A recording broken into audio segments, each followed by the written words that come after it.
Ladies and gentlemen, welcome to Beyond Compare Wrestling, Episode 2. Thank you for joining us. Tonight, we hope you enjoyed the last episode, and we got some big action and big matches here tonight. We are going to get it started off with a tag team match. Last week, Hard Limit made their debut, coming up short against the Game Changers. They are kicking off this episode tonight, looking to make a splash against a new team that we haven't seen yet in BCW, making their debut. Hard Limit, although coming up short last week, were impressive. We're going to see what they can do here tonight.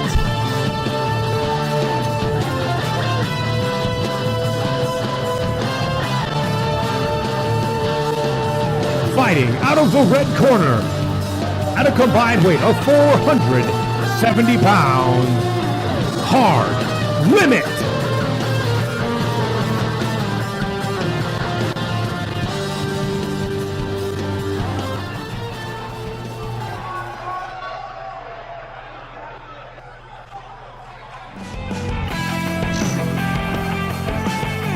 And we have a team here from the BCW Dojo, Flips Per Second, PJ Parker and Will Roberts there in the tank top.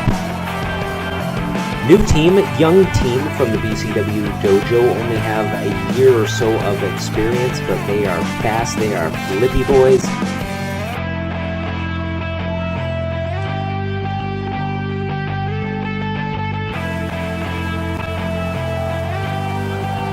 Fighting out of the blue corner, from the BCW Dojo, Flip Per Second, FPS.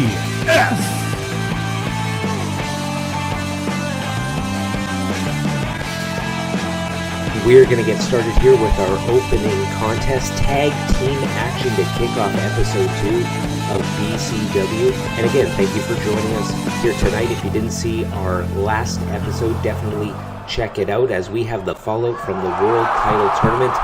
We'll have more on that after this match, but there he is, Sweetcox, taking on Will Roberts. Kicking it off for each team, Sweetcox in the leather, Will Roberts in the blue, and no, just power bombs him right out of the gate. Oh my god. Flips Per Second, they're definitely flippy boys, they're fast. They like to flip, they like to use their high impact offense to win matches and gain the advantage, but as you can see right there, the power of Sweetcox might be the difference maker here tonight, going for what I can assume was a hurricanrana of some kind, just reversed right into a powerbomb. And again, much like last week where we saw the Game Changers versus Hard Limit, Flips Per Second in the blue here, very similar to the Game Changers in that they both have similar statures. They're both very comparable to each other, whereas Sweetcox and the Tool have the big man, little man dynamic. But you see there, PJ Parker in the ring with Sweetcox. PJ Parker in the blue, just getting turned inside out, smashing his face to the mat. And I think the one factor that's going to be different this week for Hard Limit than it was last week is that Flips Per Second do not have much experience. They are brand new. They're in their early 20s. They are training at the BCW Dojo, and not a lot of experience for them as wrestlers and not a lot of experience as a tag team. Both are very talented. Both have a bright future in wrestling, but oh my god, right there with the big slam. But both don't have the experience, so I think definitely the experience edge is going to go to Hard Limit. It's going to go to Sweetcox and the Tool. We have the Tool coming in now with the mesh tank top and the mesh fishnets. These two now, PJ Parker and the Tool in the ring, both more evenly matched. Definitely than Sweetcox, using him as the heavy, as the heater, to come in and do the big damage. The Tool, more of the journeyman, the all-around complete wrestler, where he's got a little bit of speed, a little bit of strength, a little bit of technique, a little bit of striking, a little bit of everything, very evenly balanced, I would say, whereas Sweetcox is definitely more balanced to the strength and the power game, the brawling, the groin-based offense as we saw last week. The Tool there throwing him back and not doing very well, so deciding to bring back in Sweetcox, doing that double team maneuver. And just really starting to take control of these young kids. Getting him in the front face lock, slaps it off, using that power, and a little bit of power himself from Will Roberts, picking up Sweetcox. I believe he's about 280, 285. I mean, looking at him, he looks closer to 300. Just over the 200-pound mark of flips per second in the blue, both right about the 200. I think Will Roberts in about that 205, 210, PJ Parker in about the 190. So both just over the 400-pound mark together. And we see Sweetcox here picking him up for that groin-based offense, which, as we learned since this past week, he calls the Girthquake. Is he going to hit it? Girthquake right down the middle. Picking up that 7-10 split, as they say. Dragging him to the center of the ring. What's he going for? And he's going for the big swing. I thought he might go for that old Farmer Brown flop maneuver, but no, going for the big swing, spinning him around. Sort of giving him a taste of his own medicine, kind of, on that one. It's like, if you like flips, if you like spinning, I'll send you like a merry-go-round with that big giant swing. And a big boot to PJ Parker. And Sweetcox is feeling it here tonight. They're really getting out of the gate fast. Last week they were gaining a lot of ground on the game changers, but just couldn't do it. But this week they are gaining a lot of traction real quick until, right as I say that though, proving me wrong. Big DDT from Will Robertson. What's he going for here? Picks him up on his shoulders. And going for a cradle shock. Tool distracting him. 1, 2. Ooh, close. I think without the distraction of the Tool, that would have been a 3 count.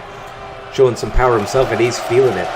Not too much known here about flips per second. We do know that they are quick, they are fast. We have got the scouting report from the BCW dojo, but we haven't seen them too much in action. They haven't had too many matches, not too many in the dojo, not too many on the indie scene, so hard to scout, which could give them an advantage in this match against Hard Limit. Hard Limit, obviously, haven't had a chance to scout them at all. Going for that big alley-oop right on the ropes. Could have cracked a rib, and oh my god, that was brutal. And a big clubbing blow to the back of the head. Giving him no surcease on this one. And just big clotheslines, big shots, as you can see. Big power moves to the face. Big jumping clothesline, my god. And I think this is the game plan of Hard Limit. Just get in, get Sweetcox to really come in, hit him with the big moves. If he's getting tired or getting a little out of his element, get the Tool in, but that seems to be the dynamic of this team, less of a half and half measure where it's really mostly just Sweetcox taking it to their opponents, dealing out the damage and getting the Tool in when he needs a bit of a break. Whereas it looks like flips per second or more 50-50 on this one, but what's this one? Hard Limit going for the DP, the double power bomb. Boom! Really shocking him to the mat, middle of the ring. And no. Oh, he didn't break it up. Oh! Didn't quite get the extension there on the first one from PJ Parker coming in the ring to save his partner, but and the Tool's feeling it. But PJ Parker, that was a rookie mistake. As I mentioned, they're rookies, and that was a rookie mistake, not getting quite to break up the pin, but still having time to break it up. Oh my god, and that went out the hard way. That did not look pretty, and he's, oh my god, through the ropes. Just made it through. I think that, again, another rookie mistake there. Should have maybe went over the top rope, went the more dangerous way to try to get in the ring, but paid off in the end, but definitely a risky maneuver. Will Roberts in the wrong part of town, getting double teamed on the red corner of Hard Limit. Man, you got 2-on-1, you got the stairs, you got the guardrails, but the referee is counting, the clock is ticking, neither team wants a count out. Hard Limit already have a loss, flips per second. First match, you definitely don't want to get counted out. And as I mentioned last week, we do have the tag team titles coming up in a few weeks. So both teams really want to make a strong impression, get a few wins, get higher ranks so that they are in prime contention spot for those World Tag Team titles when we bring them in. But the Tool looking good here after getting that big headbutt by PJ Parker, using his head literally and physically and turning him inside out. The Tool turning PJ Parker. Ooh, and I think he was too close to the ropes.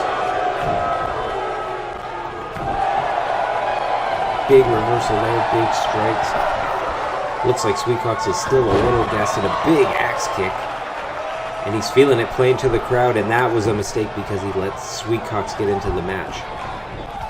Big shoulder tackle, just knocking him down. That's what you get, kid, for playing to the crowd too much. You gotta know when to hold him and when to fold him on that one, I guess. And you do not want to be showboating when you got hard limit here in the ring, especially when you're dealing with Sweetcox. Big shot to the ribs there, fighting on the outside. And I think this benefits the team of Hard Limit when they're fighting on the outside. I don't think Flips Per Second really has the training on the outside. When you're just learning wrestling, you're training a lot in the ring and you're not really training outside of it. So I don't know how much experience Hard Limit has on the outside of the ring, but it's definitely more than Flips Per Second. Big tag to Will Roberts getting in the match. Swats him out like a fly and knocks him right on the ropes. Goes for the pin. Might have knocked the wind out of him, too. Nope. Checking his progress, going for that pin. Did not get it, Will Roberts. Big dragon screw there. Smart move, taking out the legs of the big man. Knock out his vertical base, and not only does he not have the chance to get his big hands on you and use all that power, but as a flippy boy, you can hit some maneuvers off the top rope, off the ropes, do some flips. When you have a guy down, but Sweetcox just stepping right over him there, and I think the power game is, oh jeez, big shot to the back of the head, but I think the power game from Hard Limit is taking its toll on Flips Per Second here. Will Roberts going up to the top. What's he got in mind? No, waiting for him to get up. Going for it. Big single axe handle, big chop. The big power shot into the ropes. Sweetcox reverses, sends him back to his own corner. Smart tag team wrestling. Isolating the ring, cutting it in half. And what's this move going to be? Going for another one, setting it up for the DP, the double power bomb. Hard Limit smashing Will Roberts. Gets him on their side of the ring. 1, 2, can PJ Parker? No! Hard Limit gets the win. And PJ Parker had that issue earlier in the match where he just didn't get in there fast enough and didn't hit far enough to break up the count. Big shot there to the groin in the replay, the girth quake. But I think that was the story of the match, with just a little bit of that inexperience from Flips Per Second. He did hit that cradle shock, and with the distraction of the Tool, that could have been it. But it was the DP, the double powerbomb in the end that secured Hard Limit for victory. The Tool get the pin there, and this is at the end of the match, just boom! Slamming him right on the back of his neck, right on the shoulders. Brutal.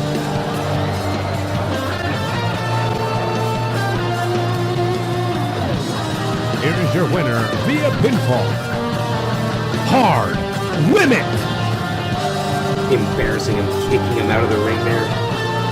Letting them know that they're not in their league, that they should go back to the dojo, go back to training. Hard Limit showing no respect for their opponents.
Bit of tension there backstage between Amir and Jacob Akane, but we're moving on to our next match here.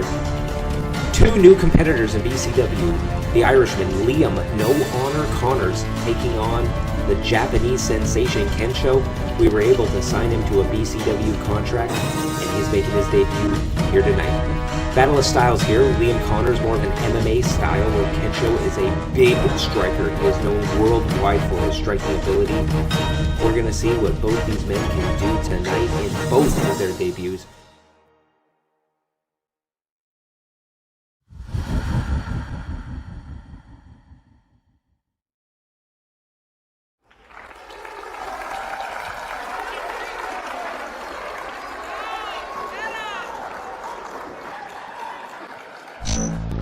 Fighting out of the red corner, Liam No Honor Connors.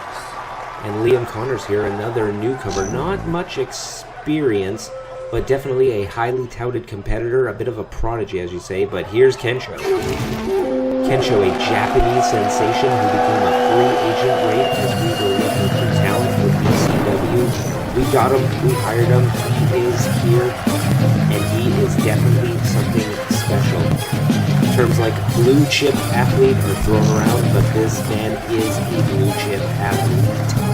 An elite striker, probably the best striker in all of wrestling today. He's got his Kaiju killer knee strike, and it is just devastating. So we're going to see if he can get it done here tonight in his debut. Definitely wants to pick up a win, definitely wants to move up the rankings, make an impression here in BCW. Fighting out of the blue corner, standing 6 feet, 4 inches tall, and weighing 245 pounds.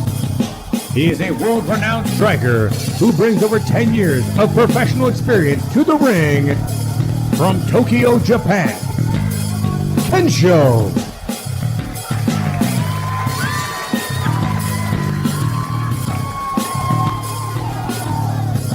Your past accomplishments are always great, but it's a little bit of what have you done for me lately, and we're going to find out right here tonight. That was wrong. Big strike right off the bat. Oh my god. Big knee strike there. And with Liam Connors and his MMA background, this could be a battle of strikes. Big knee right there too. Firing right back at him, saying anything you can do, I can do better. Knee for knee, my god, this could be a banger here tonight. This is already could start it off as the match of the night. Big slam right there, big fast action right away. Wow. You definitely want to get that win. You definitely want to impress not just the fans, but BCW management. You want to get those rankings up really high. Last week we had Jacob Akane make a real strong impression. And who's going to make that strong impression tonight? And so far, I think these two men are making that impression. Big kick. My God, just a maestro of kicks, a savant when it comes to kicks. So adept with his feet.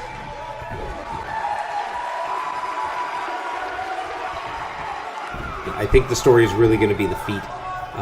Both men got the knee pads. Both men got the kick guards. Just a one count, checking his progress. Both men have the knee pads. Both men have those kicks at their disposal. And we're going to see how that plays out. Definitely, I don't think Liam Connors, even with his MMA background, I don't think he wants to play the striking game against Kensho. That's playing with fire, to put it mildly. And just as I say that, he's taking it down, making it a ground game. If you're not on your feet, you can't get kicked. Smart strategy. And Liam Connors, he has that sort of shoulder and arm brace there. Talking to him earlier today, it's not an actual brace because of an injury. He uses it for grip for some of his submission moves and just to ground his opponent. The flip side is it can be used against him, but with his MMA and submission background, I don't think he's typically worried. He usually comes into any match with the advantage in the submission game. Going forward here, definitely not. Oh, and a big kick there to the face. Could that be it? Could he beat him at his own game? Is he in the ropes, though? Oh, kicks out. But Liam Connors not injured with that brace. That bandage is for grip only. He is 100% going into this match. I don't know if he's 100% now after some of these kicks. Kensho is getting beaten down here. Just kick after kick after kick. These two men are putting on a kicking clinic. We should have a kick counter in the bottom corner for this match. Wow. Much like in MMA, we are logging the significant strikes here in this match. Throwing him down though, and I think that is smart, keeping Kensho grounded. We don't know what Kensho's ground game is like, but with the MMA training of Liam No Honor Connors, I don't think it's as good as his. Also smart maybe taking him outside the ring, take him out of his element. Kensho is predominantly a wrestler that keeps things in the ring. Oh, right to the knee. So I think that's smart, mixing it up, taking it to the inside of the ring, taking it to the ground. Smart strategy by Liam Connors. Not a lot of experience under his belt, but definitely showing experience beyond his years here in this one. Smart strategy, smart play. And another kick to the face. I think he's really wanting to impress the fans and management by saying, you brought in Kensho, he's a world-class striker, I'm going to beat him at the striking game and establish himself as the predominant striker here in BCW. But I think he's making a bit of a mistake here, kind of soaking it in, wiping the sweat from his brow. Definitely not a mistake, clearing up that vision, but playing to the fans there. And a big kick to the back of the head. Bad ring positioning, though. Got to take him away from those ropes. Could this be it? We could see an upset here this week. 1, 2, no. Kicks out, but his head is hurting. He's moving a little slow, and Liam Connors is getting pissed. But I don't know. I like the ground game strategy, but I think, in the back of his mind, I think Liam No Honor Connors is really trying to beat Kensho at his own game. If you can beat a world-class, highly touted striker at his own game, that really would propel him up right to the top of the rankings. He would definitely be in line for a world title shot after we find out who the first champion is. Big tombstone, one of Kensho's signature maneuvers, which usually sets him up for this Kaiju killer knee strike. Knocks him to his knee. Kaiju killer knee strike right to the face. Is he going to pin him? 1, 2. No. Oh, and he's feeling it. But he doesn't take the time to penetrate the crowd. Gets right back to it. Keeps hitting the strikes. But yeah, that Kaiju killer knee strike. He hit him, but he hasn't been hitting much offense in that match, so I think he just needed to weaken him a little bit more. If he hits it again, I can't see Liam Connors being able to kick out of that. The Kaiju killer knee strike is brutal. What's this here? Big alley-oop into the ropes. Hit him in the face, the nose, the throat, the clavicles. Could easily snap a clavicle, hurt your ribs, hit your face, knock an ear off. That was brutal into the ropes. Oh, maybe a little dazed after that. Went for a kick, but was way off by Kensho. Liam Connors gets him in the corner. Kensho in the red knocks him out. Oh, he's going for the big knee strike. Reverses it. Going for potentially a backbreaker. And he got some Kaiju killer knee strike. It's got to be over. 1, 2, 3. Got him. Wow. Okay. Kaiju killer knee strike is probably the most devastating finisher that we've seen so far here in BCW. Didn't get it done the first time, but he wasn't taking much damage. But then when he hit it that second time, that's a shot of the first time. Just bam, right to the face. Maybe even break a jaw on that one, but wow, Kensho. Here is your winner via pinfall, Kensho. Big victory here tonight, making an impression. Definitely impressive, definitely moving his way up the rankings here in BCW.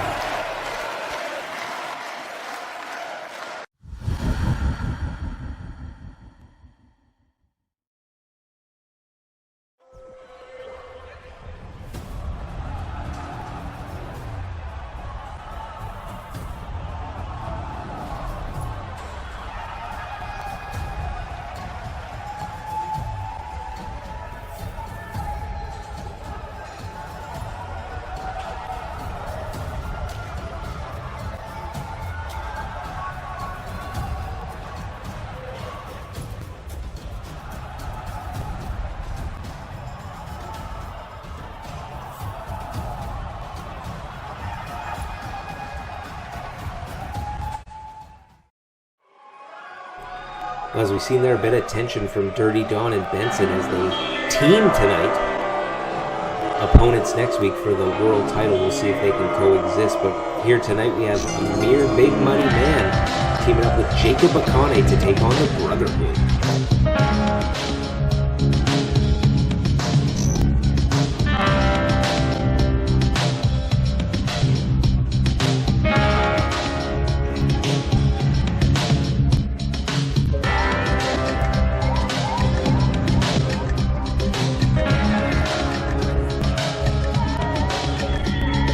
Fighting out of the red corner. He stands 5 feet 10 inches tall and weighs 205 pounds. He is a technical wrestler coming to us from Tehran, Iran. He is Amir Big Money Man.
Ladies and gentlemen, fighting out of the red corner.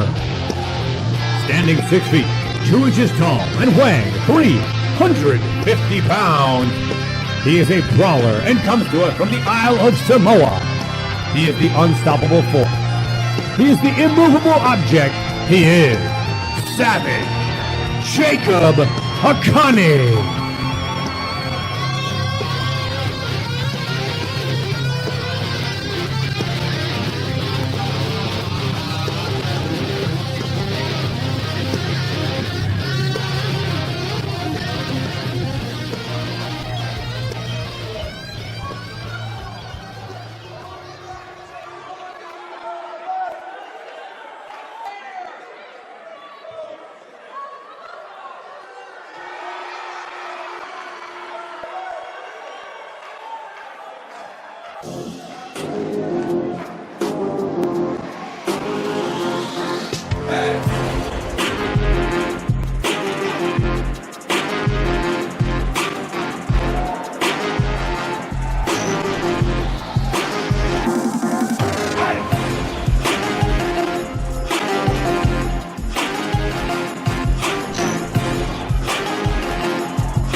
Making their way to the ring at a combined weight of 495 pounds, the Future, Cameron Lewis and Isaac Taylor, the Brotherhood.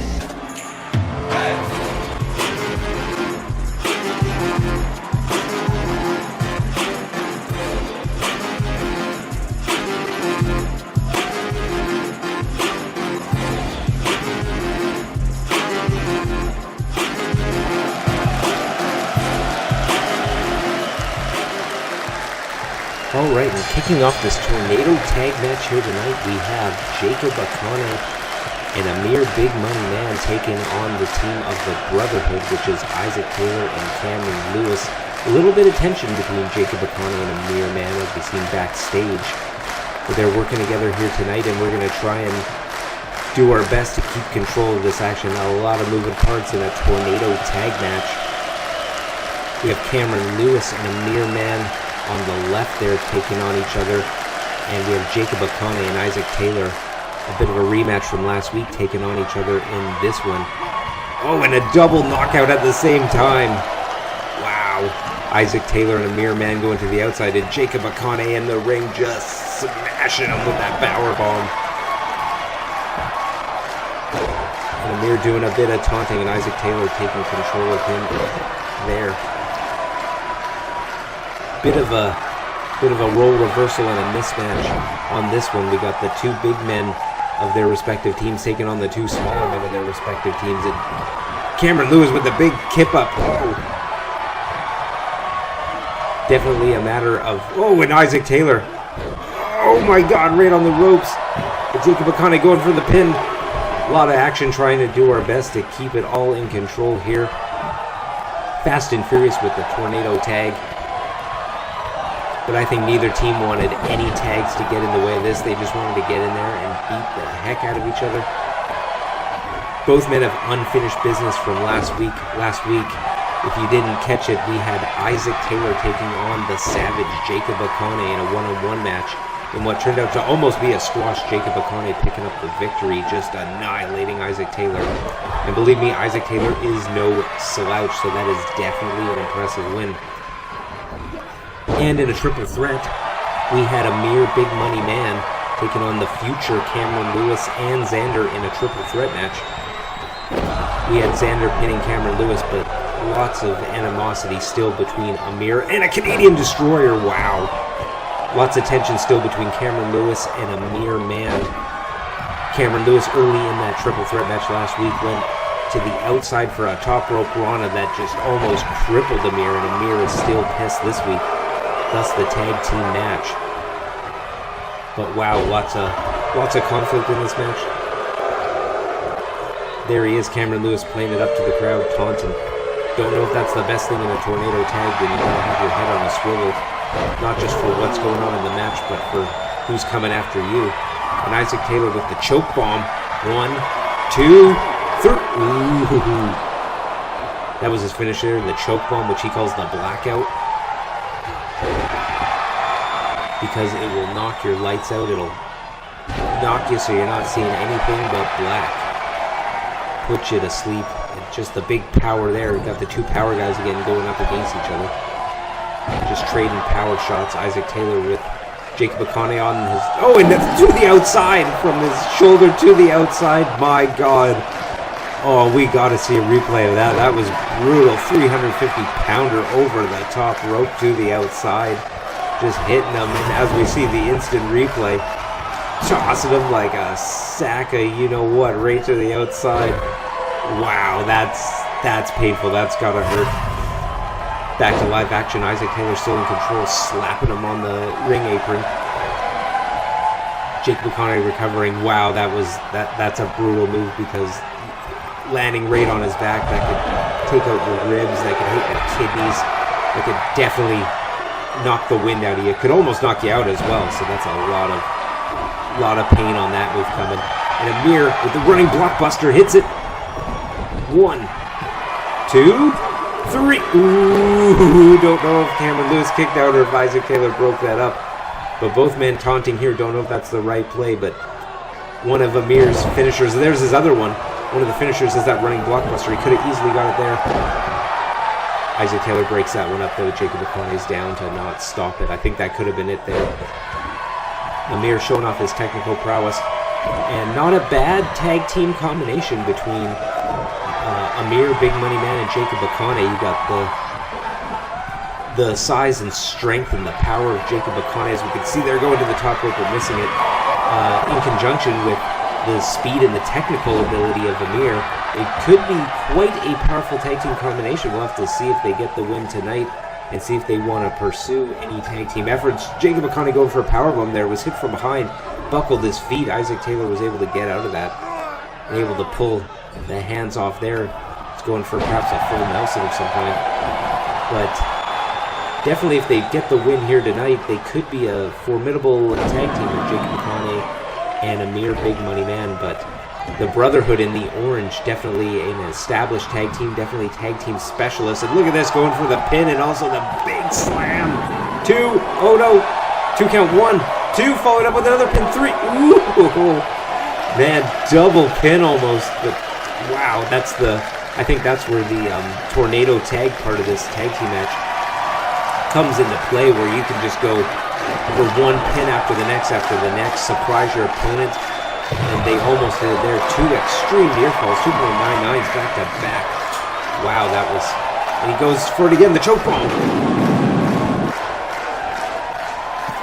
not following up. And there he goes with the follow-up. He's making sure that Cameron Lewis is taking care of Amir too. Making sure that Cameron Lewis's partner was taking care of Amir. We're setting it up here tonight. Could we see another double pin? He goes for it again.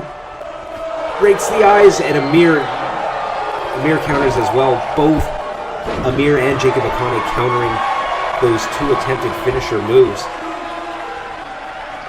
Jacob Akane going to the outside, stalking his prey. And as you see there, still to come, main event, Benson Hicks and Dirty Dawn taking on Sergio and Byron in a last chance tag team matchup.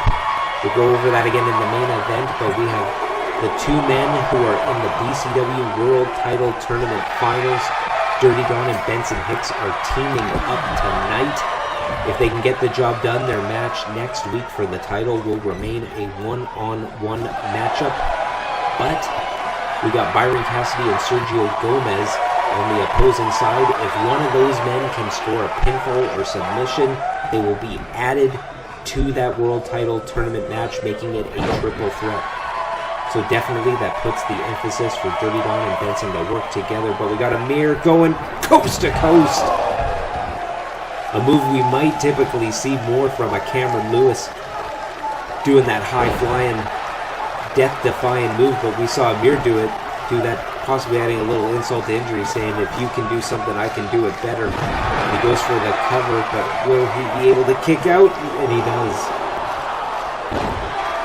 Definitely you don't see Amir doing the high-flying stuff too much, but on that one, the coast-to-coast, I think he definitely wanted to send a message and give a little insult to injury on that one. Wow. Just because Amir doesn't do it often doesn't mean he can't do the high-flying, I guess. And a big Samoan drop from Jacob Akane onto Isaac Taylor. And could this be the beginning of the end? This is how he beat him last week with this big splash. Is he going for it again? And he hits it. Is it over? 1, 2. Cameron Lewis is down. No. Kicks out. Last week in their one-on-one match, that's how Jacob Akane beat Isaac Taylor, was that big splash off the top. Just crushing his ribs, knocking the wind out of him and getting the victory. Isaac Taylor going for the midsection, but Jacob Akane reversed. Both teams are starting to slow down. Goes for the pin, but he's in the ropes. Both these teams slowing down with some of the big shots and the big moves they've been doing. We saw Jacob Akane get thrown over there. Oh, and the ref's down. We saw, and he's going for it here. Going for the pounce. Boom! Knocking Jacob Akane down.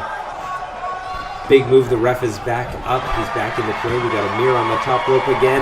Going for a leg drop and misses. That's probably why he doesn't go for the high risk too often, but I think it's pulling it out of him when he's going against Cameron Lewis. Big splash again from the top. Just look at the pain on Isaac Taylor's face, crumpling his ribs. Waiting until Cameron Lewis was out of the ring and went for the pin and couldn't get it. And he's going, oh, big bubble bomb there. Big full Nelson sit down. Shock in the tailbone, shock in the spine, possibly shock in the neck. With that full Nelson lock. And again, predominantly this whole match, it's been the two big guys going off against one another and the two small guys. Switching it up a little bit now, but these teams, after just last week, they're already starting some rivalries. They already got some bad blood that they need to get out of their system. Cameron Lewis going for the pin. No! There's a 2 count. Isaac Taylor doing the big slam to a mere big money man. These teams getting fast and furious here, trying to keep control of all the action. Lots of moving parts back and forth, back and forth. We got Cameron Lewis on the outside of the ring, and it looks like Isaac Taylor is going to take Amir out, and Jacob Akane not too concerned with his tag team partner of that one, allowing it to happen. I think he could have broke it up, but he decided to go for Cameron Lewis instead, but big damage to Amir, big money man from Isaac Taylor doing that superplex to the outside. I mean, Amir's making, not endearing himself to many people. I don't know why they're going after him, but last week Cameron Lewis doing that big move to the outside. This week, Isaac Taylor taking him to the outside. And he's taking some big damage as Amir, big money man. Back in the ring. We have Cameron Lewis taking on Jacob Akane there. You can't win it on the outside, so it's going to be interesting to see what happens here on the inside. He's got him on the ropes, throwing him off. Cameron Lewis has got to use his speed, his quickness, and his top rope maneuvers, I would have to imagine, to take it to Jacob Akane. It's a big, huge, tough guy. He's going to be tough to lift. He's taunting him. He's got him on the apron there. He's a little woozy. What's he going to do with him, though? Comes back to the inside, knocks him down. Jacob Akane laying flat on his back. Definitely not where he wants to be. And we're just jumping right over him, showing him the same courtesy of not. And Canadian Destroyer! Could this be it? Nope. Shrugs him off. We got the two smaller men for their respective teams on the inside. Cameron Lewis going for those elbows to the head. Trying maybe to knock some sense into him. And a big eye rake. Taking out his vision. Side effect. Going for the pin. Isaac Taylor and Jacob Akane on the outside, not able to be a factor in potentially breaking that up. Cameron Lewis with the big jumping cutter. Big cutter, could that be it? Nope, opting to go for a big stomp to the mouth. Hit him in the nose and the mouth. Looks like he's going for something big on the inside. It's going. Big knee. Goes for the quick pin. 1, 2, Jacob Akane, can he make it? 3. Here is your winner, The Brotherhood. Wow, a lot of chaos in this match. A lot of inside, outside, lots of switching opponents. Definitely a lot of chaos and fury in the Tornado Tag Team match, but the Brotherhood, they came to BCW to be the World Tag Team Champions.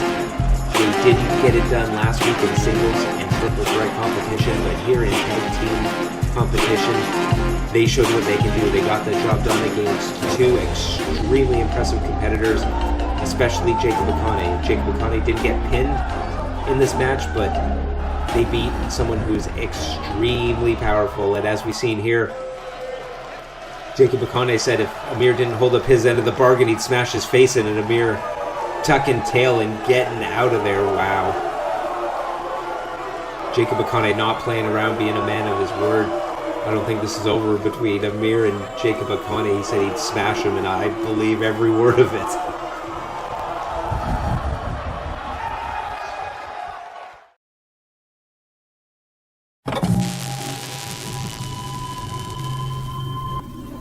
Cameron Lewis,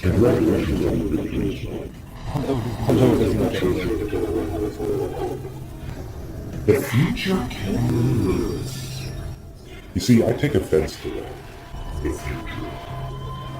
Last week, I said I'm going to make BCW a living nightmare and take this place apart, piece by piece, wrestler by wrestler.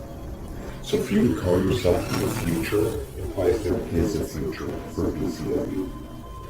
Next week, I'm challenging you to a one-on-one match. If you accept, you'll see the living that has. So that's right.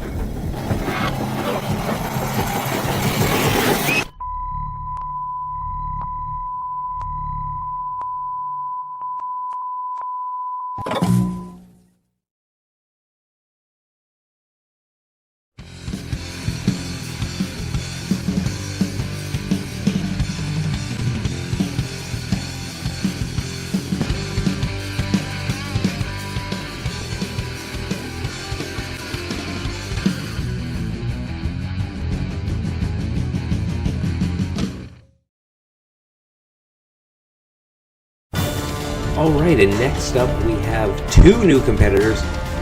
We have the Mexican Pedro Loco taking on the Destroyer from Denmark, Tofik. A David and Goliath battle here. 5'7", 165 for Pedro Loco taking on 6'5", 300 pounds of Tofik. Also the experience edge. Pedro Loco new to wrestling, whereas Tofik 12 years of pro, so we're going to see if it's David or Goliath that wins in this upcoming match.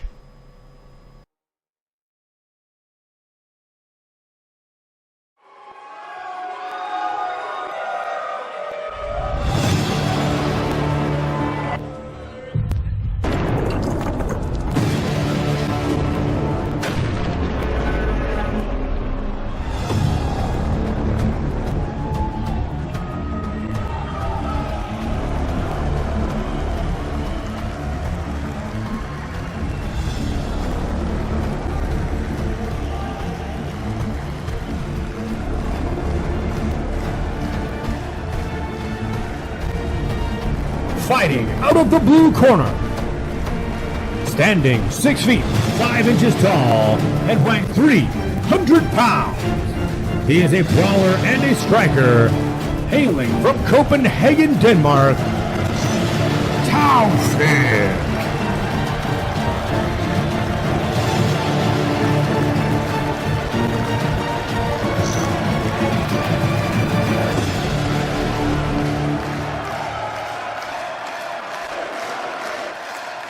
Fighting out of the red corner, Pedro Loco.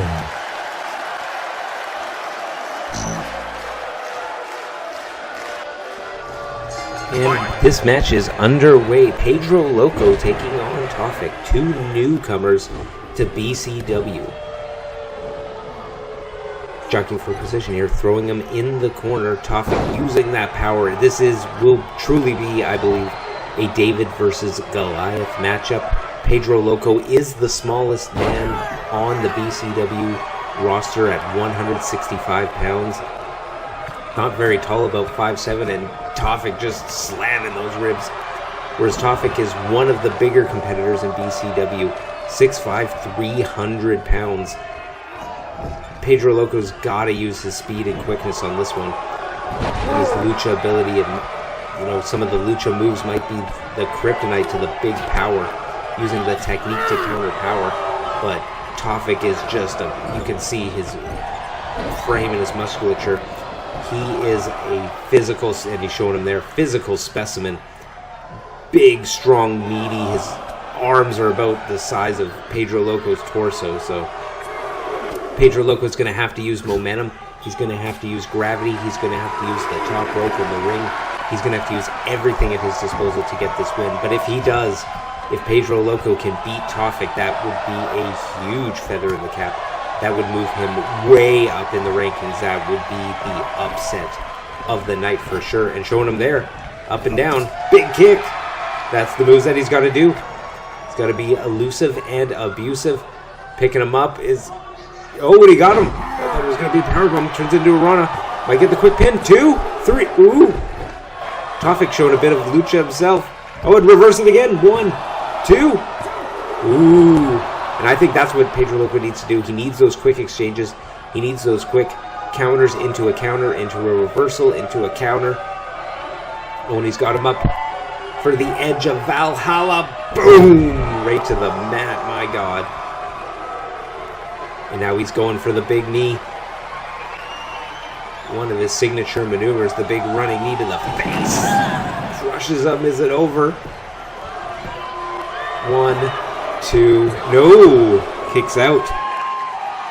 I think that was all hard. I think that's just Pedro Loco being young and defiant and not wanting to get the loss that quickly, but he's got to be hurting. You have all the moves that he's already taken, and my God, you can't take much more. There's no way the human body can take much more than what he's taken, and big punches to the face. Taufik is just so big, so meaty. Playing it up to the crowd. I guess when you're that big and you're this far ahead in the match, you can do it, but I wouldn't recommend it. Anything can happen in wrestling. Anything can happen in BCW. And what's he going for here? Looks like a big counter is what he's getting. Big shot to the ribs. I don't even know if there's a weak point. Normally I'd say a shot to the ribs would be a weak point to hit a competitor, but I don't even know on Taufik. Going to the top rope, going for something big. This is what he needs. He's got to hit it. Moonsault, perhaps? Moonsault. Oh, knees to the face. Didn't even get it over his body. And he's going for the pin. I think that was 2 knees right to... I was going to say that's 2 knees right to the face. I think that could have been over. A bit of a botch on that moonsault, but it actually turned out to be more devastating than if he hit him flush on the stomach. Now he's going up again. Can he hit it this time with the moonsault, or is he going for something else? Looks like the moonsault again. Oh, and just knees to the stomach, but he gets right back up. I think knowing he's got to fight through the pain, because you can't take that kind of pain. Big shot from Taufik. Big reversal, shot to the spine.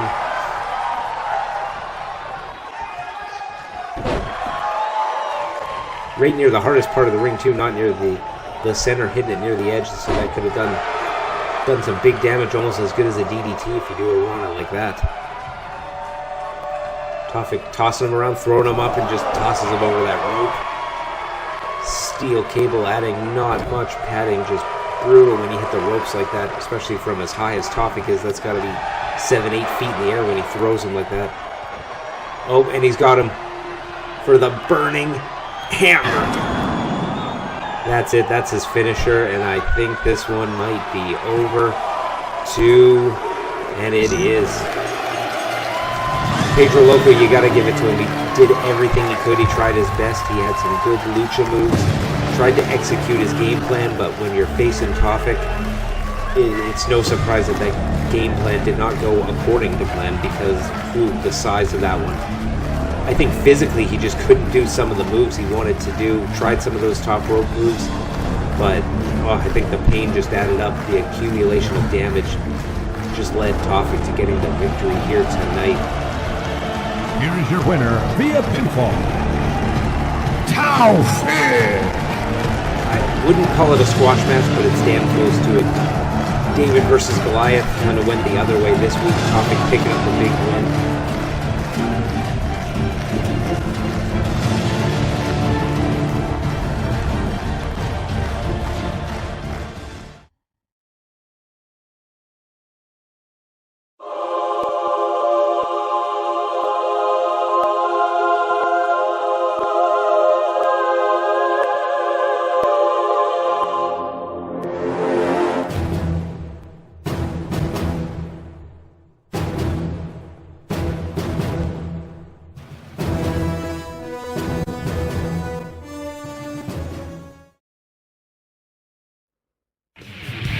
And backstage here, we have Sergio Gomez and Byron Cassidy looking to go over strategy here. Both men want to get that win tonight to get that second chance. If one of these men can get the pinfall or submission, they will be added to the world title match next week. They can get a triple threat. Only one of them can go, so maybe that's what they're discussing in terms of their strategy. And while they discuss that and go over it and have their entrances, we're going to go through a bit of a backstory for Byron Cassidy.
The following contest is your main event of the evening, and it will be a tag team match.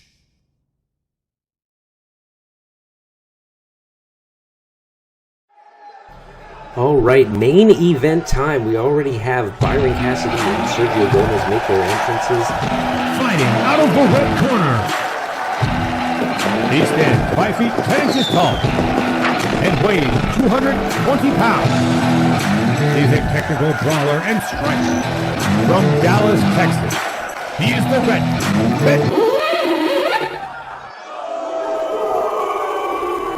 Oh, gee, Dirty Dog cutting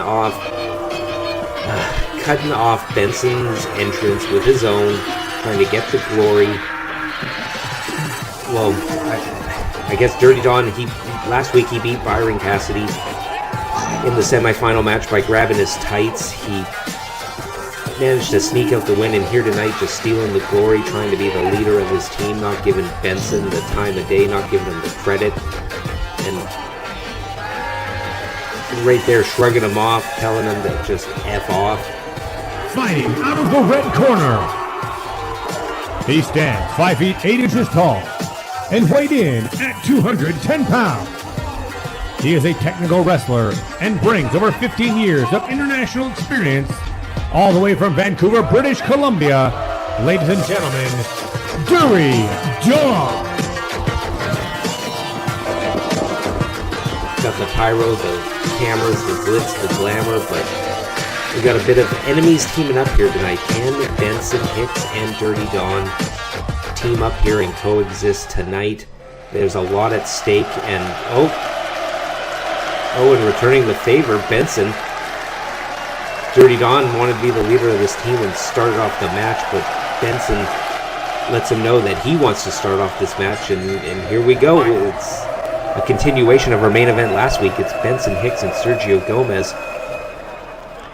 I don't know, it seemed like backstage there before the match that Byron and Sergio were much more on the same page than Benson and Dirty Don.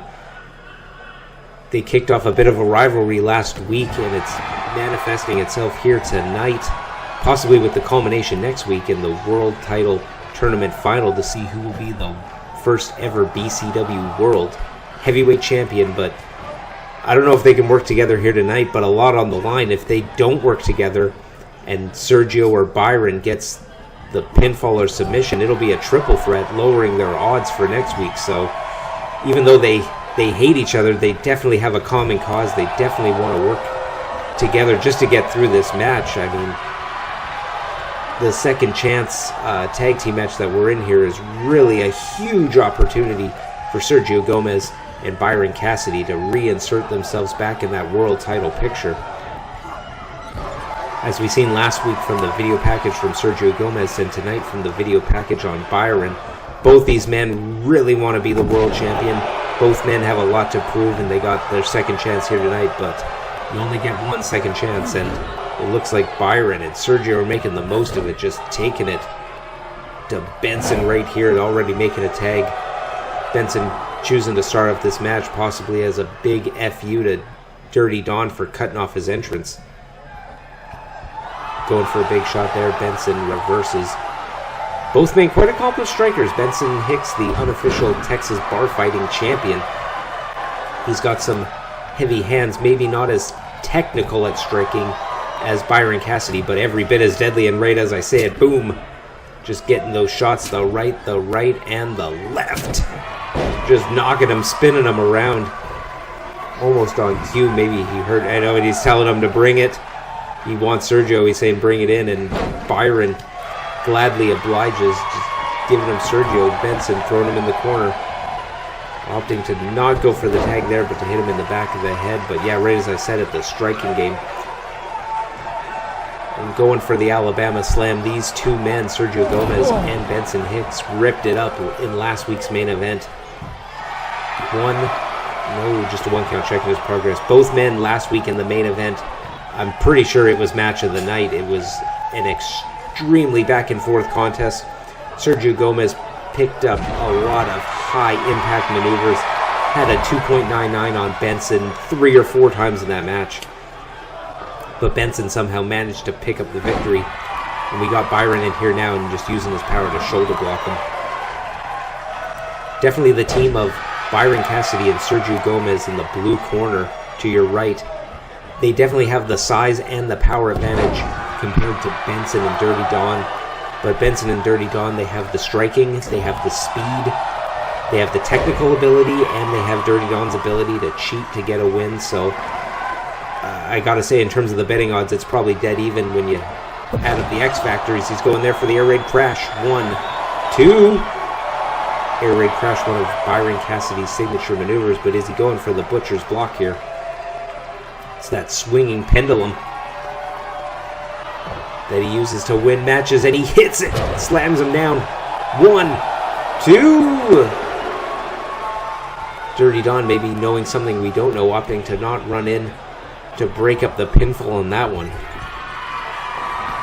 Possibly using a strategy there to get Benson to use up all his strength and reserves to maybe weaken him up for next week, have him fight and use up all his energy and get the most damage in this match. Could be a strategy there, but it's a dangerous one where if he gets pinned, then it is that triple threat. Alabama slam in the ropes near the hardest part of the edge of the ring. Kicks him off. Byron in control, and Byron and Sergio have had a few tags, and it looks like he's going to take him over and attempt for another tag. But Benson has been in the match since the start here. A few minutes in the match, he's taking quite a bit of damage for such a short amount of the time, and the stunner. And Byron can't get that tag to Sergio. It looked like that stunner, just like the name suggests, stunned him. Don't think he had the wherewithal to make that quick tag. But he's got him with the suplex. Dragon suplex. And he's going for a third one. 2. Dirty Don went to break it up. But I think he saw that Benson was going to kick out, and Sergio definitely put a stop to it, though, using that 30-plus years experience to take out Dirty Don. But he went with the cactus driver.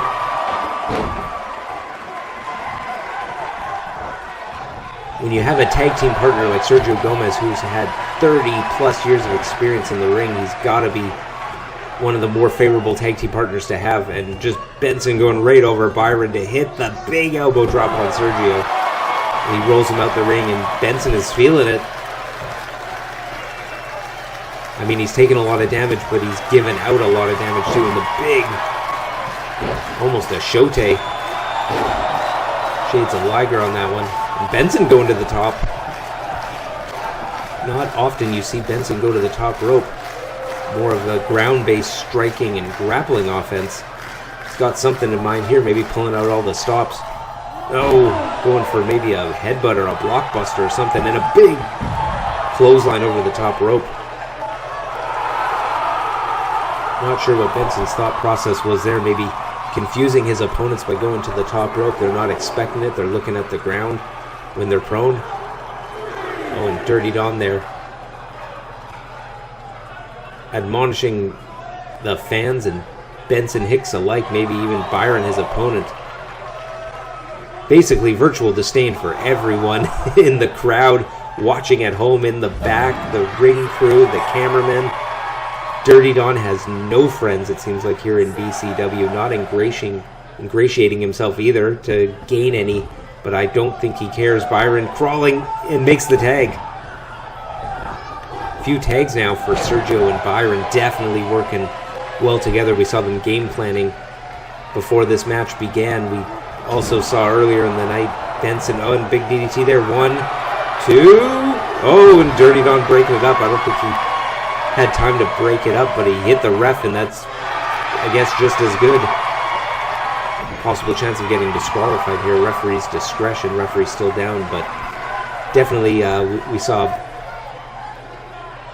Owen misses the big splash. We saw Sergio Gomez and Byron Cassidy before this match working quite amicably in the back to work out a game plan, and we saw earlier in the night Benson Hicks and Dirty Don working out a game plan, but it did not seem like they were on the same page.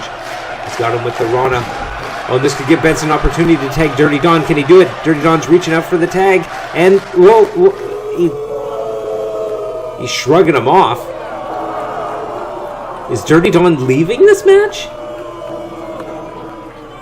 Oh, and he's flipping him off and tells him just a straight F you. Was this because he cut him off and tagged in at the beginning of the match? Dirty Don wanting to be the leader of this team, and Benson just said, F you, I'm starting off this match to sort of a tit for tat, but it looks like Dirty Don is leaving him, but this is definitely not good for the team of Benson Hicks and Dirty Don, and Dirty Don just doesn't seem to care. Well, now this is essentially a handicap match. I don't know if this is part of Dirty Don's strategy just to weaken up Benson. But if Benson doesn't win this match now, which is essentially a handicap match, it's going to be a triple threat match next week if Byron or Sergio can manage to win this match. I don't know. We'll have to... that's the best I can see it from this point, is the hate of Dirty Don for Benson Hicks getting in the way of his judgment. Usually Dirty Don is quite the crafty game planner and has things in mind for moving the chess pieces around, but I think maybe his anger got the best of him on this one, where he just wanted to give a straight FU to Benson and just get the max damage he can to him for next week. I don't know, but we can postulate and pontificate on what Dirty Don was thinking. We might have to get an interview or something next week to see what he was thinking, but this is where we're at now. This is essentially a handicap match, big air raid crash. Dirty Don has made his way to the back. He is nowhere to be seen. I can't see him coming back, so the main event has turned into a handicap match at this point, and big damage going to Benson. Dirty Don didn't even see any action in this match, fresh as a daisy, I guess, for next week, but Benson has taken some serious damage. Kick out at 1. I mean, I can't see how Benson's going to win this one. I can't see how he's going to do it. We got the Butcher's block he's setting up for Kenny, and he hits it. Butcher's block. Could this be it? 1, 2, 3. Kicks out. I mean, normally I would never bet against the resiliency of Benson Hicks, but 2-on-1 against two top-tier competitors with 35 plus years experience between them, Sergio Gomez and Byron Cassidy. Wow, like you're giving up a lot of size, a lot of experience. They can always make the fresh tags. It's going to be tough, but Benson right here hitting him up, going for the cactus driver right on his neck. Benson did beat Sergio last week. Can he beat him this week? Trying to pull him as far as he can away from Byron. Smart move. Wants to give the maximum amount of time so Byron can't come in to break it up, but doesn't even need the breakup. You got to give him, he's not lacking in confidence. Even in this handicap match, he's fighting tooth and nail. But it's too much, I think. Just grinding that knee there. But that said, every time we think he's done, he keeps kicking out. Can Sergio get the win here? 1. No, 1 count. They're checking their progress, but with these 1 counts, they're not making much progress closer to getting Benson to submit or to be pinned. But the damage accumulation, it's got to be 10 minutes this match has been going on now of straight 2-on-1. Dirty Don has offered no help in this match, and now that he's gone, just chop there right to the face, not even to the chest. Working him out with the camel clutch. Last week, Sergio worked over Benson's neck, and it looks to be more of the same with that camel clutch here tonight. Benson throwing him in the... I thought he was going for that red, white, and bruised. That worm into the elbow drop that he uses to beat opponents. Big suplex there. Taking him up, but I think this is a matter of urgency now. He's got to do something big just like this. The Alabama slam, getting caught in the ropes though. Can he pin him? Trying to drag him fairly away from Byron. Trying to get him away from the ropes, but still far away from Byron, but no. Just getting that 1 count, but yeah, he's got to... the longer this match goes, the more it obviously favors Sergio Gomez and Byron Cassidy with the 2-on-1 advantage. So Benson's got to dig deep and pull out some high impact moves. start doing a lot of damage to Ketchup in the damage department, because he's definitely playing catch-up there. He's way behind in the big DDT. And, ooh, he's in the ropes, ring positioning if he would have hit that in the middle. Sergio Gomez taking in Byron Cassidy. I think Sergio, with his weight, he's definitely put on weight since he's last competed, and with the year of ring rust of not competing, I think Sergio just got gassed. He had to tag out. Because ideally in this match, you'd want, if you were Byron or Sergio, you'd want to stay in to try to beat Benson Hicks. You don't really want to make the tag out. You want to get that win for yourself and inject yourself into the match to make it a triple threat. You don't want to give your partner an opportunity, so maybe Benson can use that to his advantage, kind of playing the two competitors against each other. That's really the only hope I see, but Benson, what's he doing? Big powerbomb to the apron, right as I just mentioned that he's got to do some high-impact moves. Well, boy, does he pull out one. Big powerbomb to the corner bead of the apron, that steel apron bead. Second hardest part of the ring, as it's notoriously referred to. And he goes for the pin. Can he get him with that big powerbomb to the... No. Can he hit a few more big moves to do it? Oh, and he's got him up. Could it be a butcher's block? Nope. Nope, he's gotten him up. Ooh, maybe changes it up to go for a suplex. I think Byron was going for that butcher's block, but Benson scouted it. And he's going here. Dragging him to the ropes. Possibly going for a tag. No. Oh, getting a little desperate. Byron is going for that little bit of a sneaky pin there. And he's got him up in the power. Oh. Probably pound for pound one of the strongest on the roster. And now he's going for the cross arm breaker. Can he get the submission victory? And Byron does have a background in MMA. He is a submission specialist as well as a knockout artist, so I think he was going for that, and he's got him. He's got him, and he taps out.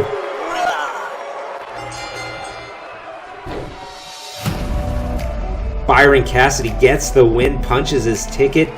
It will not be a singles match next week for the title. We have a triple threat match to crown the first ever BCW World Heavyweight Champion, and I think this was a strategic error on the part of Dirty Don. Like I said, I think the anger got to him. He left this match making it a handicap, and really I can't see any other outcome than one of the two men winning, either Byron Cassidy or Sergio Gomez. And here is your winner by submission, Byron Cassidy.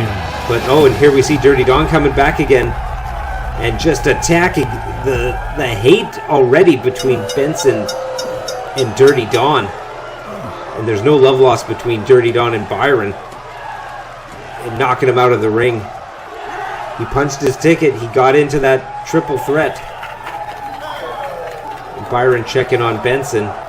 And Benson just says F you. He just, facing him in the handicap match. Byron tried to, give him that handshake and just say, hey, we're all, not my fault Dirty Don left, but geez, Benson just strikes them all. So tension between all three sides going into next week's triple threat match. Wow.